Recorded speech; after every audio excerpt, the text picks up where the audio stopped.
Hello mga kakalikots, magandang araw sa inyong lahat at welcome back sa Goyas Kalikot Adventure. Ayan. Maulan na maaraw na ngayong araw na to. So guys, meron tayong gagawin dito. Cellphone, Vivo Y91C ang tatak. Ang problema ito, ayan. Ayan, alam naman yan siguro, magpapalit tayo ng LCD. Ayan. Common na ginagawa sa akin channel yan. Ito. Pero, ah, wala tayong magagawa. At simulan natin to, repairin na natin to guys. Kung bago lang sa akin channel, paki-click subscribe at paki-hit sa notification bell, ilagay nyo sa all at para update kayo sa latest video kong ina-upload. Yan. So guys, simulan na natin to. Yan. So yan, bilakasan natin yan. Tapos next natin, tanggalin natin yung mga tornilyo. Saan ba lang galing yung LCD dito? Dito. Bali sa taas. Yan.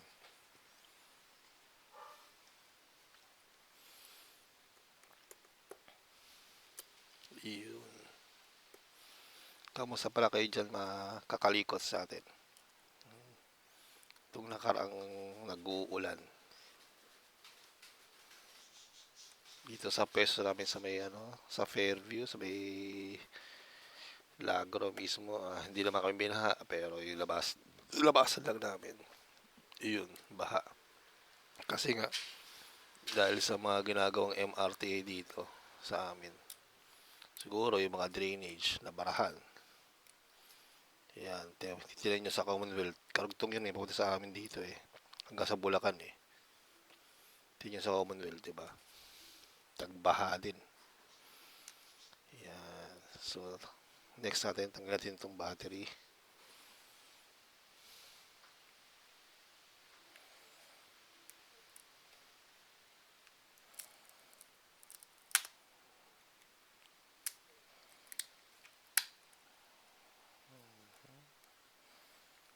Napalitan na rin yata ng LCD dito.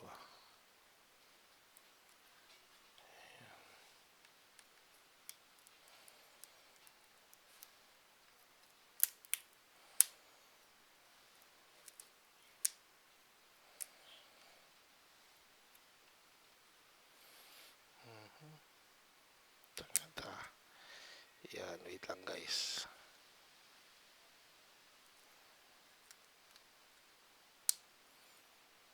Ingat-ingat pa rin guys kasi may pandikit to. Patakan natin ng konting thinner.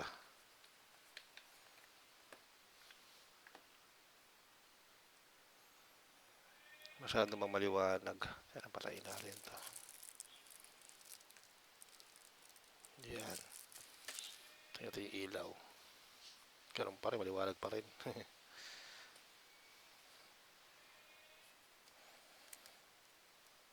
Tikas ayaw patanggal ng battery Yun. So yan. Ayusin lang natin guys yan. Ganyan. Balik-balik natin. Hinutin natin. Ayan.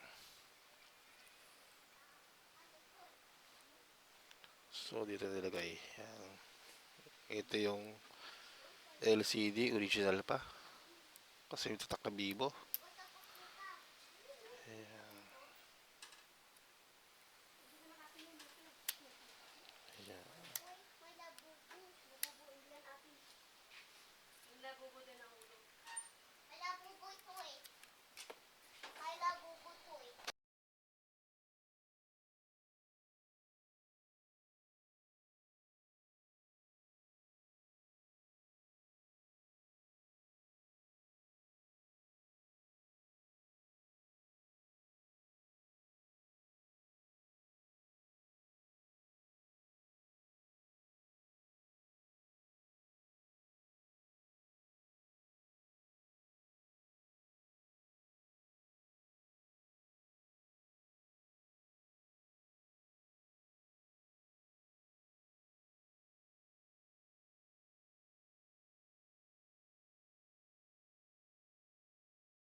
Ayan, guys, nakapost pala.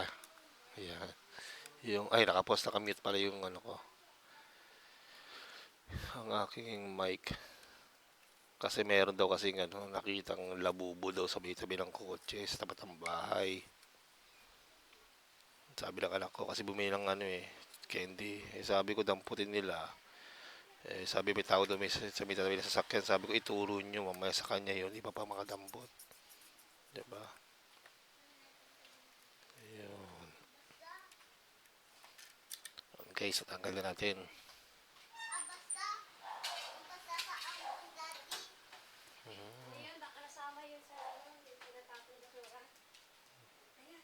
Ito guys, so, hindi kalimutan to guys ha.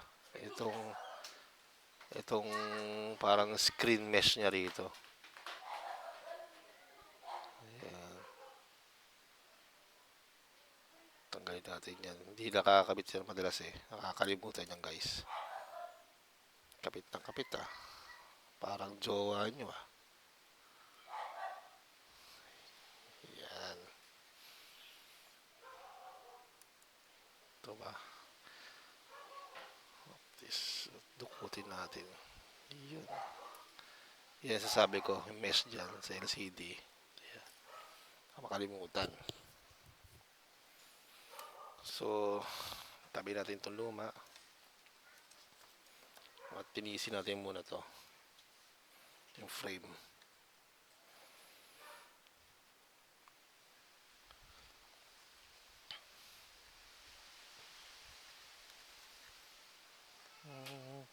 Yung pa rin yung original LCD niya. Siguro pinadikit na to. Kasi ano, umangat siguro yun. Kasi may senyalis ng pandikit ng B7000 Ayan, tinisin natin.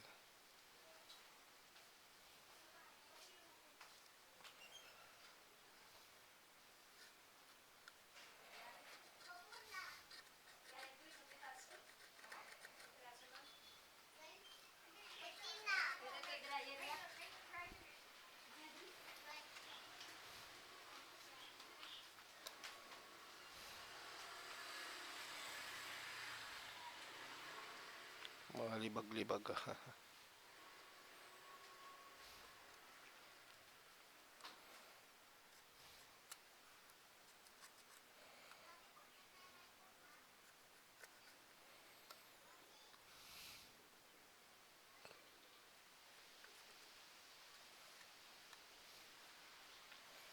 Yan.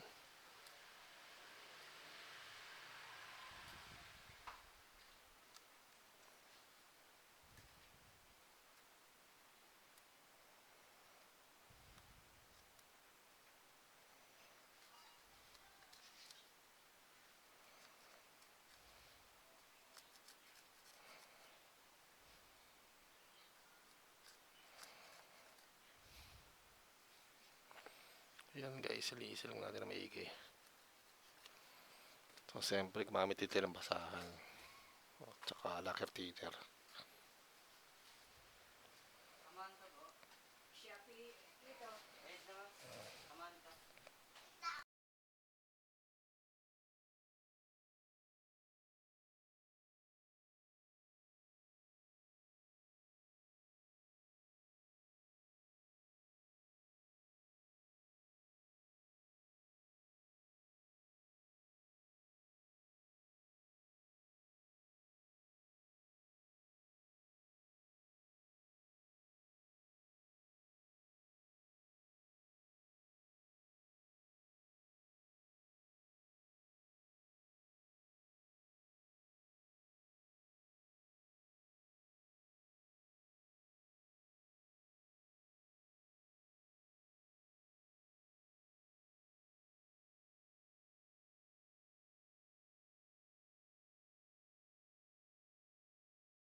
Yan. Hello guys ulit. Yan. Minute ko kasi si Yapi. Ikaw ng sigaw. Si Yapi. Kikento po. Hindi man ako makatayo. Kasi binibidyo ko to. Dito lang ako sa garahe nagbibidyo guys eh.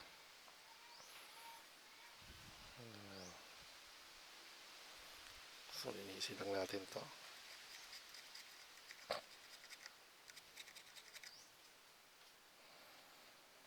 Kasi yung mga umbok-umbok niyan, ng pandikit na yan, pag dinikit mo yung bagong LCD, ayun yung cost na ng pamumuti ng LCD sa likod.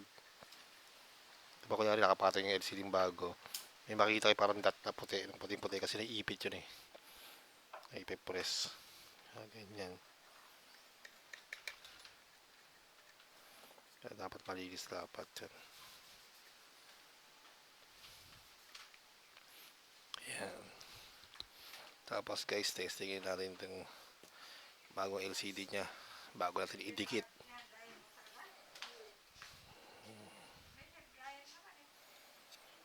Test natin ha. Tsaka huwag nyo kalimutan yung mesh ha. LCD mesh yan. Test lang natin muna guys. Maya pagdikit natin eh lumabas yung problema. Diba? Palpak.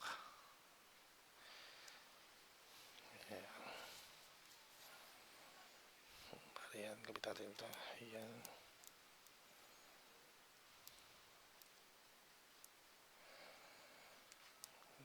Ayan.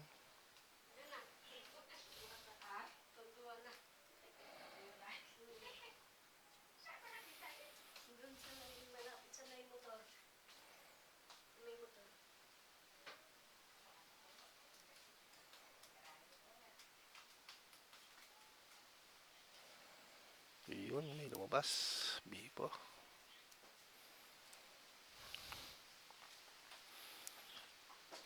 Antay lang natin guys mag-boot bago natin idikit.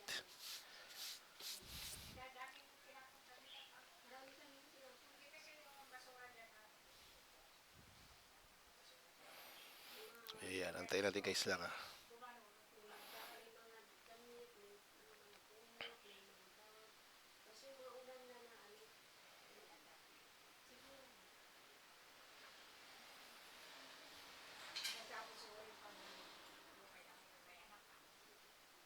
Ayan o. Mag-repent na kayo guys. Magbalik load na kayo sa Diyos. Ayos. Okay. Walang password. So,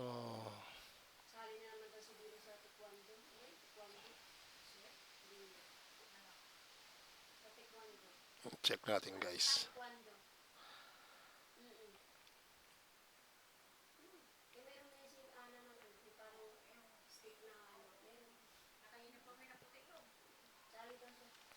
Hanapin natin yung dialer.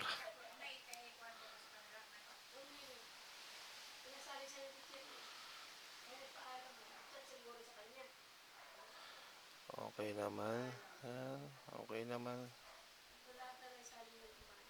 Babaan, natatakasan yung ano, yung ilaw, backlight, yan okay.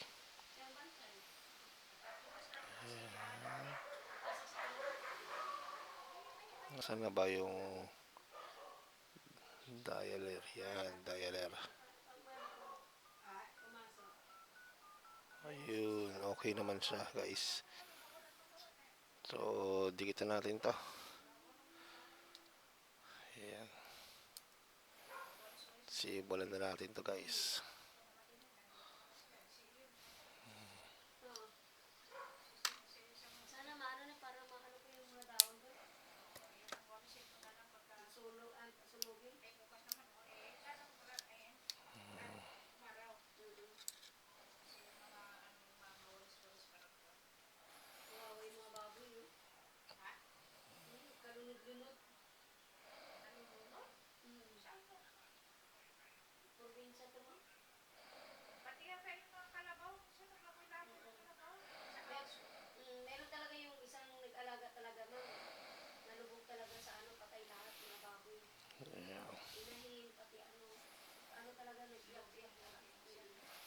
Kasi ito guys, kailangan natin ayusin to. Tumbok-umbok.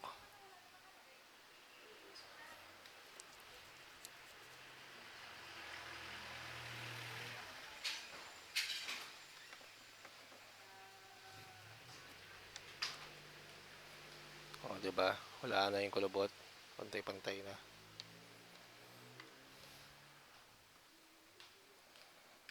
Ayan.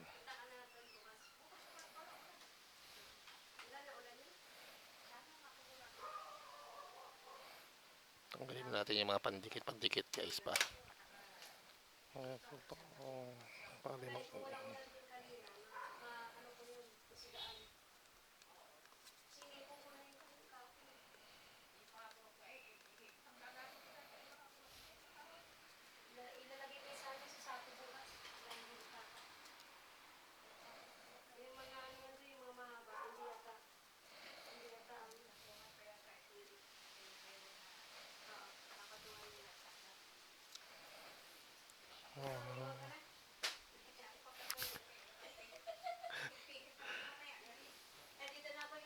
Sige, ingat ka.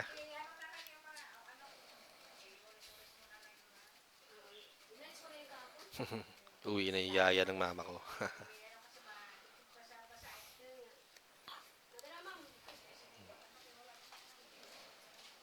Ayan. Ayan guys, hindi sila natin maigit ko, ha? Ayan.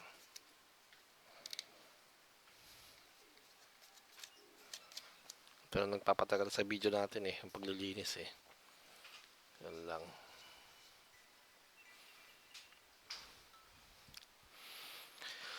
So guys, ito, dikitan natin yung LCD. Asan na yung mga pandikit natin?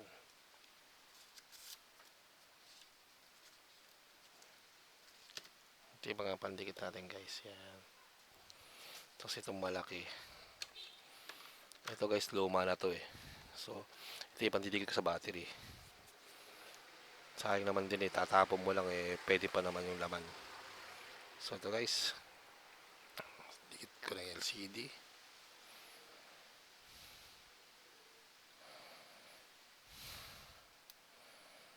Di pala kita. Ayan.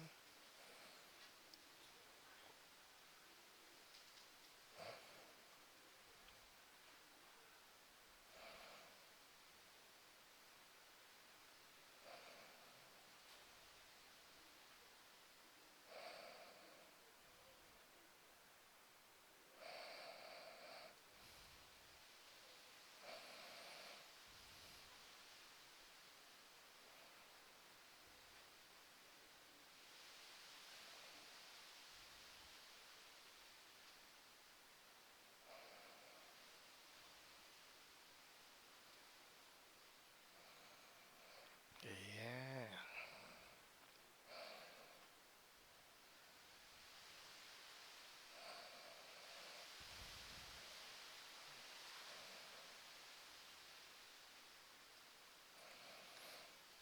Guys, idikit na natin to. Ating kalimutan tong mesh. Saan ba harap ito tsaka likod? Ayan. Pag ganyan siya.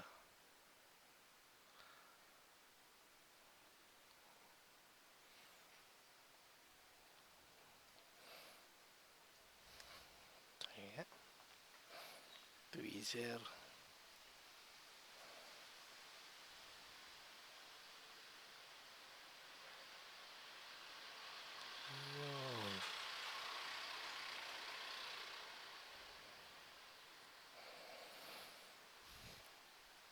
Lagay din natin dito ante guys to.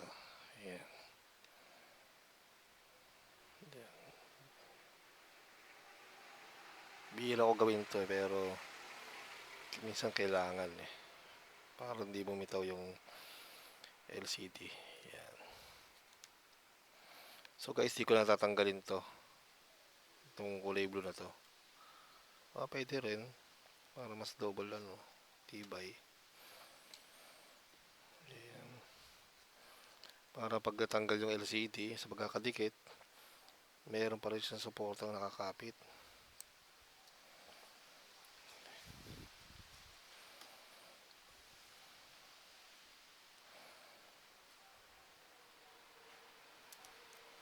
Ayan. So, stikitan natin ito guys.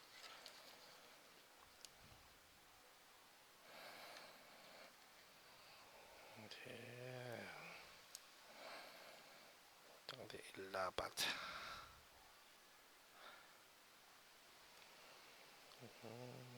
Yan.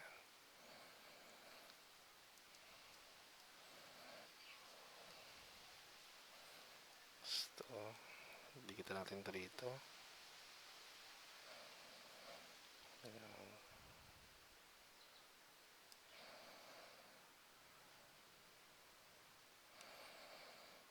Yan. Tapos, baon natin to. Tapos, gamitin na natin yung isang pandikit, yung malaki, para sa battery. Kasi sayang yan eh. Pa-expired na kasi yung pandikit na yan eh. Hindi na siya talagang puting-puti eh. Parang manilaw na siya eh. So, sayang naman kung tatapon. Diba? Saan na ba?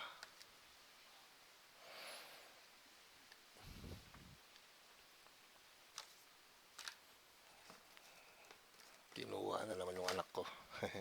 Yung ibang tools ko rito. Ayan.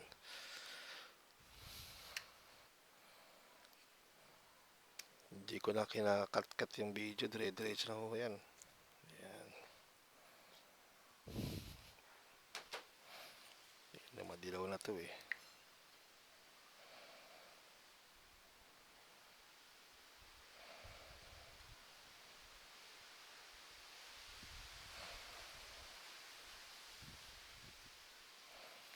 Ayan.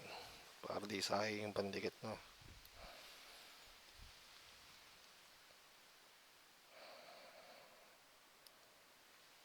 Kahit di na siya ganun kakapit, yan, pwede naman siya sa palikod na lang. Ayan. So, yun si battery. Ito. Yung laruin natin ganyan. Ayan.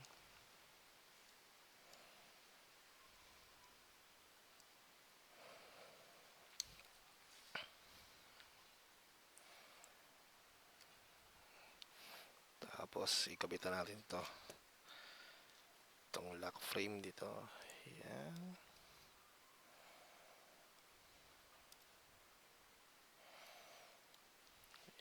Okay. Tatlong tornilyo lang to guys.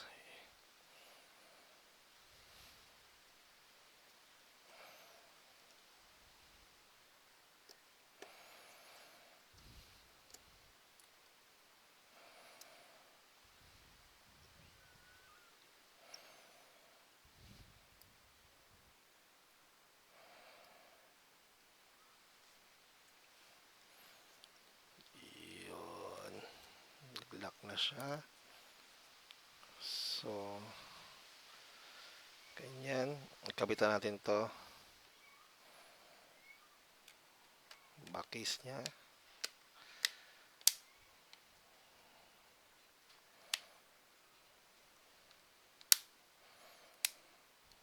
Ayan. Ganyan lang kadali siya magkabit ng back case ng Vivo Y91C.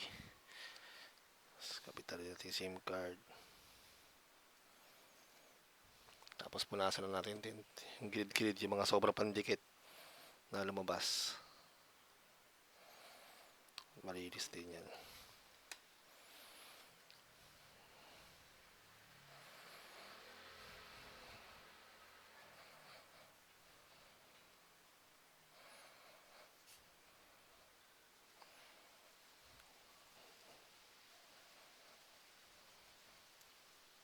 Oops.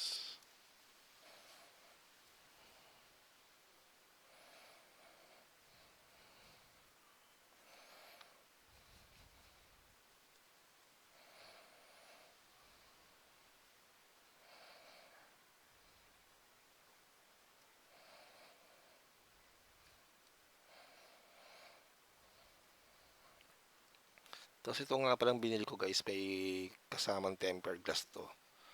So until now, pag hindi sa akin na cellphone, di ako nagkakabit ng tempered glass. Di kasi ako marunong eh, palpak eh. Pero pag yung sa akin, ako nagkakabit sa sarili ko. Pero wasi-wasi, ginagamit ko doon yung ceramic sa akin. pag ceramic, pwede mong tanggalin kasi yun tanggal kabit compare dun kay dun sa tempered glass mismo yung glass. Hirap ako dun guys. Ayan, so gamitin natin yung goma.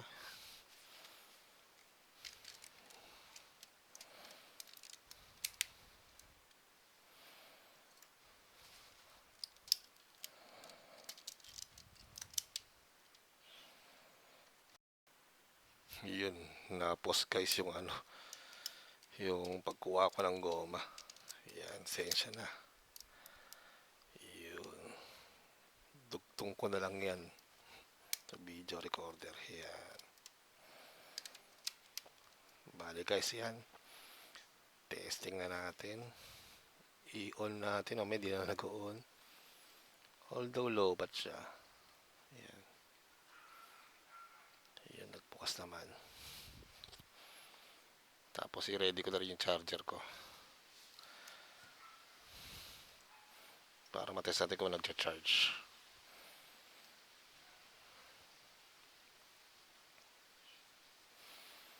Antay lang natin.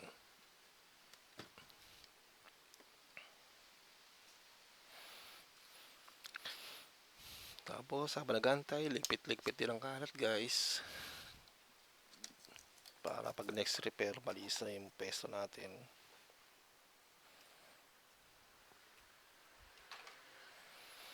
Ayan. So, ganyan natin. Off natin yung screen. On, off. Then, subukan tayo mag-charge.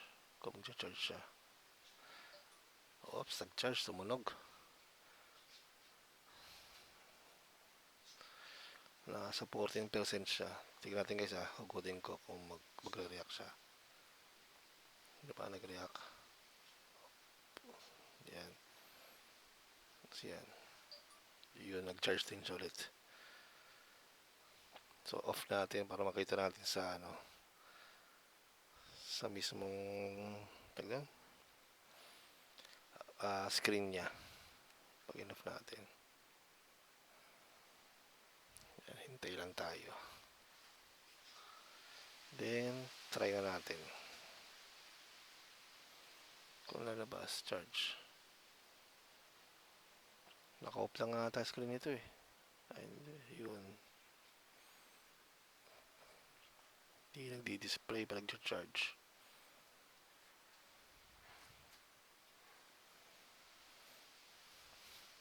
Ganito ba talaga pag naka-off lang display?